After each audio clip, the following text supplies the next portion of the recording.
İnsanlar nəyə güvənir? Yaşadığımız həyat loru dillə desək sürprizlərlə doludur. Kiməsə görə bu xoşbəxtlik mənasında, kiməsə görə fəlakət mənasındadır. Hər bir insan fərqli olduğu kimi, onun yaşantısı da fərqlidir. Heç kim deyə bilməz ki, mən filan kəs kimiyəm və yaxud mən də onun həyatından istəyirəm. Bəzən istədiyimiz və arzu etdiyimiz həyat bizim üçün xeyirli olmaya bilər. Bəzən əlimizdə olan ilə yetinmək, israfa qaçmamaq elə ən doğru olanıdır. İslamda bunun adı imtihandır. Hər insan imtihan olunur və imtihan olunmamış heç kim cənnətə getmir. Günümüzdə insanların əksəriyyətində doymayan bir istək olduğunu fərq edirik. Dünyaya gözünü açan hər bir fərd, əgər əqli yerindədirsə, bilir ki, nə yaşayır, yaşasın, bu həyatın sonu ölümdür. Ümumiyyətlə, bu həyatda demək olar hər şeyə çarə var, lakin ölümə çarə yoxdur. Ölüm deyəndə cəmiyyət yalnız saçının ağarması, üzünün qırışması, taqətdən düşüb qocaldığı zaman öldüyünü zənn edir. Lakin heç də belə deyil. Ətrafımızda o qədər erkən yaşda ölən gənclər, uşaqlar, xoşbəxt anında vəfat edən ailə, yanaraq ya da boğularaq dünyasını dəyişən insanlar var. İlk başda da qeyd etdiyim kimi, həyat imtihan ilə dolu olduğu üçün kimin imtihanı yarım qala bilir, kiminsə də heç başlamadan bitə bilir. Bəs bütün bu həyatın enişini və yoxuşunu necə keçə bilərik? Dünyaya gəldiyin və hal-hazırda dünyada yaşadığın həyata nə üçün gəldiyini sorğulamaqla başlamalısan. Mən kiməm? Nə üçün bu həyatı yaşayıram? Nədən bu qədər imtihan, bu qədər qarğaşa içindəyəm? Axırım görəsən niyə ölümdür? Niyə ölümə çarə yoxdur? Nəyə görə öləcəm? Ölümdən sonra həyat varmı? Və s. Bütün bu suallara doğru minvalla cavab tapa bilsən, bəlkə də bu dünyadakı ömrünü xəzinə tapmış zəngin kimsə olaraq keçirərsən. Cəmiyyətimizdə ölüm fobiyası çox yayğındır. Ölüm adı çəkiləndə sanki hər kəs yerindən şığıyır. Ölüm ləfzini duyanda elə bil ölüm ona indi gələcəkmiş kimi bir təlaş yaşayır. Tüm bunların hamısı ölümü yaxşı bilməyib, dərk etmədiyimiz üçündür. Öncədən ölüm ilə qorxudulan qəlb necə onu sevməyə bacarsın?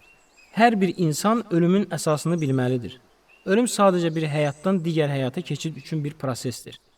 Sən yenə də yaşayırsan, lakin bu həyatda deyil, Allahın bizə təqdir buyurduğu başqa bir həyatda. Digər həyat dediyimiz isə əbədi olan axirətdir. Yəni bizim əsil və ölümsüz həyatımız məhz oradadır.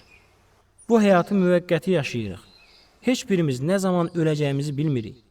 Bəlkə bu saat, bəlkə sabah, bəlkə işdə, bəlkə xoş günündə, bəlkə övladının gözü önündə, bəlkə valideynin ilə mübahisə edəndə, bəlkə yolda, bəlkə yatanda, xəyal edə biləcəyiniz hər saniyə.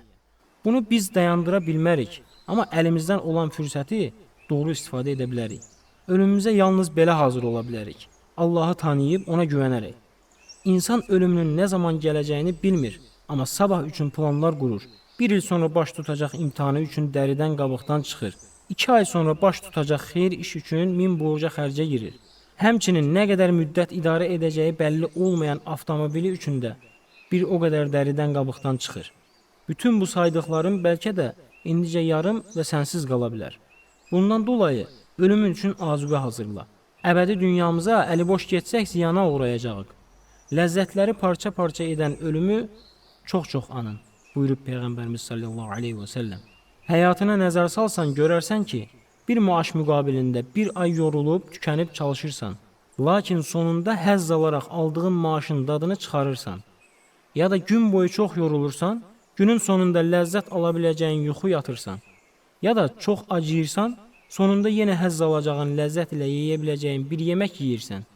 Bütün bunların hamısı bizim həyatdan həzz və ləzzət almağımız üçün olan bir sistemdir. Və əlbəttə ki, bu sistem bir gün sona çatacaq. Bu sonun pis olmaması üçün ölümü çox-çox xatırlamalısan. Bu həyatdır, izi olan bir həyat. Əgər o izlər ilə yürüsək, inşallah nicata ərmiş olarıq. Bu izlər peyğəmbərlərin, siddiqlərin, alimlərin, abidlərin, Allah dostlarının, səmimi əxlaqlı insanların izi və yoludur. Həqiqətini bilən bir insan ölümün Allaha yaxınlaşmaq üçün bir keçid olduğunu anlayacaqdır. Əgər möminsənsə, doğru insan və Allah yolunda şahidsənsə, sən ölümü gülümsəyərək qarşılayacaqsan deməkdir.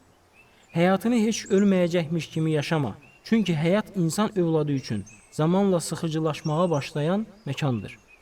İnsan övladının fitrəti əbədi olana meyillidir. Yəni qısası biz bu dünyada müvəqqətiyik. Yaşadığın həyatda nələrə sahib ol. İstər bütün dünyanı idarə et.